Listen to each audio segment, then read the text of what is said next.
Hi అందరికీ దేవి నవరాత్రులు అయితే ఈ రోజు నుంచి స్టార్ట్ అయింది. ఫస్ట్ డే కాబట్టి నేను మా పాప అయితే గుడికి బయలుదేరాము. గుడి అంటే చాలు తొందరగా రెడీ అయిపోద్ది అనమాట. మాకు పక్కనే ఉన్న శివాలయం గుడికి అయితే వెళ్ళాము. ఈ శివాలయంలోనే అమ్మవారిని కూడా నిలబెట్టారు. చాలా బాగా చేశారు. డెకరేషన్ కూడా చాలా బాగుందనమాట. ఇంకా ఫస్ట్ రోజు కాబట్టి జనం కూడా చాలా ఫుల్గానే వచ్చారనమాట. మేము వెళ్ళేసరికి అయితే అమ్మవారి ప్రతిష్ట కూడా అయిపోయింది. గుడిలోనే కాసేపు కూర్చుని హారతి ప్రసాదాలు అయితే తీసుకుని ఇంకా ఈ రోజు అమ్మవారి అలంకరణ కూడా ఇలా చేశారనమాట.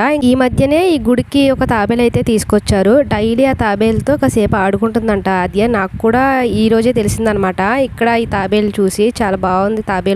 తాబేలు కూడా ఫుల్ గా పసుపు రాసి బొట్లు పెట్టారు. ఇంకా ఆద్య ప్రసాదం పెట్టింది తినమని చెప్పి. కానీ ఈ తాబేలుకి పువ్వులు పెడితే అవే తింటదంట. అలాగే ఈ రోజు స్పెషల్ ఏంటో చూద్దాం రండి. మా ఇంట్లో మార్నింగ్ అయితే ప్రసాదం సేమియా చేశారు. అలాగే ఇక్కడ అరటికాయ కర్రీ మెంతాకు వేసి పప్పు చేశారు. ఇంకా పప్పు ఉంటే కావాల్సినవి వడియాలు, అప్పడాలు, అలాగే ఫైనలీ రసం. ఈ వీడియో మీకు నచ్చితే ప్లీజ్